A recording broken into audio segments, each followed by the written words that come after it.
So looking at the Vivo X21, this is a very special smartphone, and not just because of this very immersive, almost completely bezel-less display. What makes this phone special is because this is the first phone in the world to have a fingerprint sensor embedded underneath the display.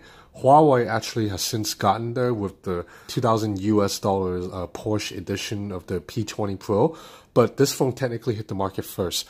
So using this fingerprint sensor is just like any other traditional fingerprint reader. You simply put your finger on it and the phone will unlock. Although I must say, accuracy, it's a little bit lower than a traditional hardware sensor. I would say it's about 85 to 90% of the time, and it's a little bit slower. So you see it takes like a full second to unlock. But still, that Vivo actually was the first company to get this tech inside a phone. It's impressive because this Samsung definitely tried to implement this technology into the Samsung Galaxy S8, but Samsung just couldn't get it in time. So how it works is the fingerprint reader, it's buried underneath the display. It's an OLED panel. It has to be an OLED panel because the fingerprint sensor will then peep through the pixels, the space between each pixels of an OLED panel to scan your fingerprint. So it won't work on an LCD panel because LCD panels are too thick and there's it requires a backlight. So this being an AMOLED panel, that means colors are vibrant, everything looks lovely, like colors are very punchy, blacks are very deep.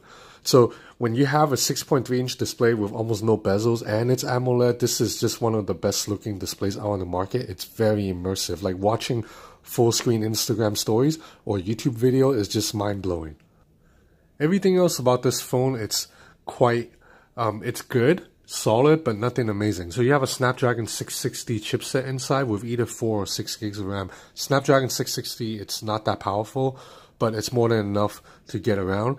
And in fact, if you follow smartphone news or Vivo news, you know that Vivo released a phone a couple months ago called a V9 that looks exactly like this phone. They look exactly the same, except that phone has a fingerprint sensor on the back because it didn't have the underscreen fingerprint reader.